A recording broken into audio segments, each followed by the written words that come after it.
And I'm just wondering about that. Jesus had to clean up before folk could come to church.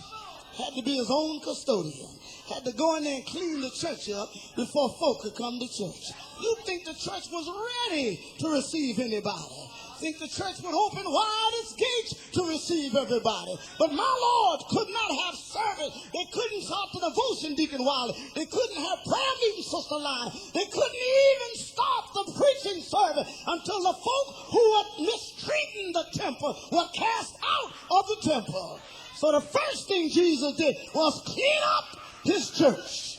Oh, hallelujah. I know we all got weaknesses. I don't try to come off like I'm better than anybody else. I know that I'm doing everything to make heaven my home. I do not profess to have a lock on anything. I pray hard every day. I don't take anything for granted. But I'm still wondering about some folk. How can you stay in the church so long and seem not to change? How can you stay in the church and not get any stronger? Folk who had bad attitudes 10 years ago still got them today. Folk who didn't speak to folk 10 years ago still can't speak to folk today. There comes a time when you ought to grow in grace. Comes a time when you ought to get a little bit stronger. Your soul ought to look back and wonder how you got over. Every now and then you ought to be able to say, Lord, I thank you. I may not be what I ought to be, but I thank you I'm not what I used to be. That when I look over my shoulder, you brought me from a mighty long way. Can't you look back? Remember when everything upset you? Remember when folk didn't support your program? You went home and moped about it all week long. But now when 2 or 3 gather, you just say, Lord, I thank you. Don't even worry about it anymore. Used to be a time when you thought that that's what success was. Who raised the most money? Who had the biggest crowd out there? And if you didn't have a big crowd, you thought you were a failure. But now when the crowd don't come, you get yours anyhow. Get your shout anyhow. You don't need a church in order to shout. That's when you've grown in the Lord. That's when you know you got stronger in Jesus. Well, Jesus had to cast out some folk before his church could go on and move on. There were some wrong things going on in the church. And what I like about it, it was Jesus who did the cleaning. I like that because when we look at it, we all got skeleton in our closet. I can't pick out who ought not to be here. I can't say who ought not be on the choir. It's not up to me. I don't hold judge and courts and jury. Dr. Lyons, I don't fool around with trying to sneak around the church, find out who's living right and who's not living right. I just cast the net out in the ocean and let all of them come inside. And when they get on the inside, I let Jesus do the dividing. I let him separate the tare. I don't even fool around with that sort of thing. Because I know one thing. He's better at cleaning up than I am.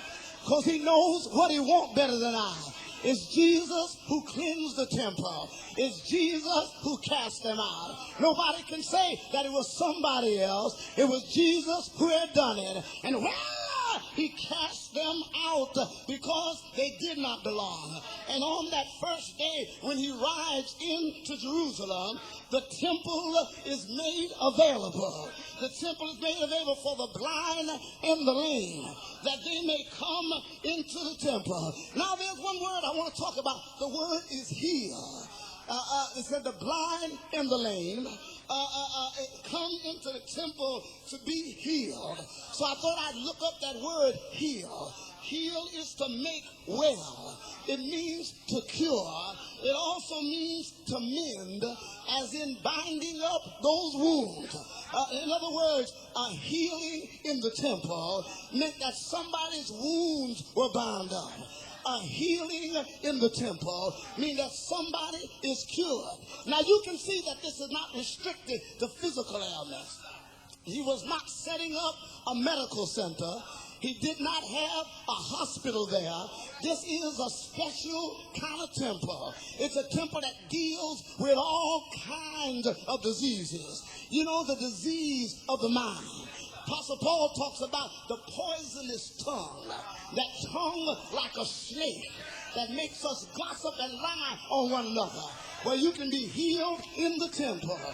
Then that thorn in your flesh. You know the one Paul asked God to take away. Now, I really don't know what the thorn was because that's not my business. My expertise is not in the field of medicine. But I know when it comes to the ministry, there are some spiritual thorns. And all of us got some spiritual thorns. Somebody got some in their family. I don't care how much you try to do, there's some thorns in our family. There's some folk that are just going to continue to keep something up and keep thorns in our flesh. Now, I don't know what Paul had. It was a physical condition, but I could imagine there were some thorns somewhere. That, well, if you come to the temple, you can have those thorns. Maybe they won't be removed, but God will give you something that will help you to go on in spite of the thorn. He told Paul, my grace is sufficient. So you can get grace for thorns in the temple. You can get sight for the blind in the temple. You can get a crutch for the lame in the temple. For there's healing in the temple. Now, I want to close this thing right now. I got to close it now. I've been with you 3 nights, and this is the 4th night. But I got to close this thing. Jesus has already been through the agony of the trial. So you know all about that thief and how they chose Barabbas over Jesus. What an insulting thing. Then we got into that thing about a traitor as he watched one of his own sell him for the price of a slave. Then last night we found out that the Pharisees were trying to silence his folk. Those whom Jesus had been good to. But he said, if these hold their peace, the rocks will cry out. Now I got one more thing to say about the temple. And I don't want to step on anybody's denominational toes. I don't want to bother with anybody's practices in their services. But you know, I ride along and I keep on hearing that we're going to have a healing service. I rode through 125th Street and I saw the signs that said healing on Friday. Somebody said healing on Wednesday. Then I heard a man on the radio say, we're having our healing service on Tuesday. But I just scratched my head because something bothered me there. I'm wondering if these are healing services, then what are all those other services they have? I'm wondering, can't somebody get healed on Sunday morning? Can't somebody get healed in Sunday school? Can't somebody get healed in Bible class? Can't somebody get healed in choir rehearsal? Can't somebody get healed in business meeting? I don't know whether I need to specify a healing service. I like to think that in my knowledge, every service is a healing service. If we don't meet to heal somebody, then why are we meeting at all? I don't care whether it's an anniversary or not. Somebody ought to be healed at the gospel course anniversary. Somebody ought to be healed at the usher's anniversary. Somebody ought to be healed at the deacon's day. Somebody ought to be healed on trustee day. Somebody ought to be healed every time we meet. If you got the preaching of the gospel, if you got folk who are sick, if you got somebody who needs the Lord, there ought to be healing going on in the temple. For when I'm burdened, I need healing. When I'm in trouble, I need healing. When I'm down, I need healing. I'm so glad. I'm so glad. I'm so glad. There's healing in the temple. We ought to be able to be healed in the temple. Whenever you come to church, you ought to look for healing. I met with our young people. I just want to tell this and I'll close. I met with our young people in the balcony at Mount Olive. We're meeting just with the intermediate choir. Just trying to get ready for an occasion.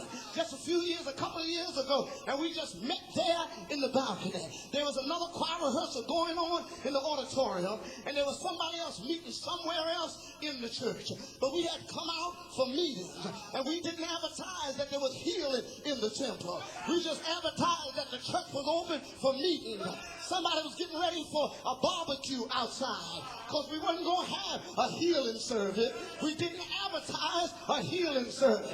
Nobody thought about a healing service. But a mother of one of the members came in and she sat there in the balcony. I looked at her. I thought she was somebody just waiting to see me. She said, no, I'm waiting for my child. And one of the supervisors brought me over and introduced me to the mother. She said, Reverend, I don't come to church, but I want to thank you for my child. and she allowed my child to sing on the choir. I said, well, you ought to come and worship with us sometime. Then she dropped her head and began to tell me about her life. I felt like Jesus at that well when the woman was talking about all she had ever done. The woman started telling me how she had been living. And she said, Reverend, will you pray for me? I got some of the supervisors and them around her. You know, we didn't come out for healing now. We just came out for a business meeting. We came out for a meeting. But I got on my knees. I took the woman by her hand and I called on the Lord. I called on the Lord. Woman got up with tears in her eyes. And she said, I feel all right now. I left there saying there's healing in the temple. Healing in the temple. I don't have to wait till you have a special service. There's healing in the temple. One more and I'm going to go.